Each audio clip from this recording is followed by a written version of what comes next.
Hello everyone, if you're trying to play Minecraft and you keep getting this error, GLFW error 65542, the driver does not appear to support OpenGL, then you have come to the right place because in this video I'm going to show you how easy it is to fix this annoying error on Minecraft easily. So first off, you're going to open up your web browser and then you're going to go on to this link. I'm going to put this link into the description of the video.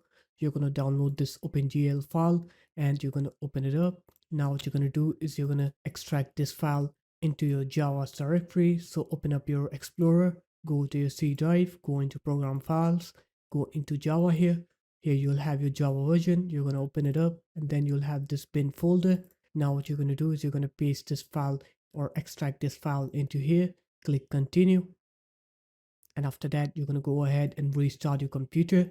And once you're done with the restart, now when you try to play Minecraft, you will see that your game will work correctly. You will not get that OpenGL error anymore. So this guys, that's how easy it was. If you guys found this video helpful, make sure to leave a like, comment and subscribe to the channel, and I'll see you in my next video. Peace.